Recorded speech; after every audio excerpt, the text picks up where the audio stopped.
Ginawa naming bahay ni Kibana. Yung nagpapalit kami kasi ng ng bote every 6 months. So yung mga pinagpalitan ko ng bote ng tubig, ginawa kong bahay niya, ganyan siya.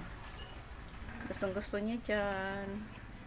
Gustong gusto niyang umakyat dyan. Si Kibana, ayun, nilalaro niya yung dahon ng halaman na nyug. Ayan. Inila niya, sinira na niya yung halaman. Oh. Malaro talaga tong si Kibana. Ano, Kibana, ang sarap dyan? Ang sarap ba dyan? Oh. Pag akala ko wala siya, andyan pala siya. Umaakyat siya kang ng kusa dyan. Iisa pa nga lang ang napalagay ko.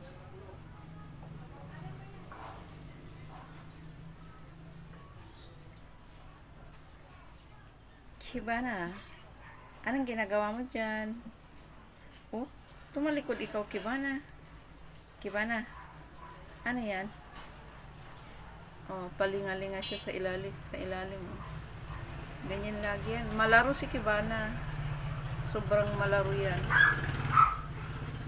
Kibana, I love you, Kibana.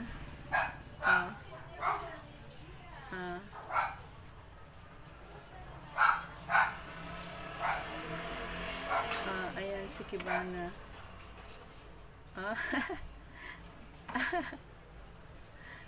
Ayan na, nilalaro-laro.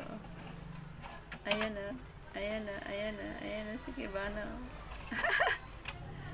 Anong kinagawa mo? Kibana. Ang cute ni Kibana.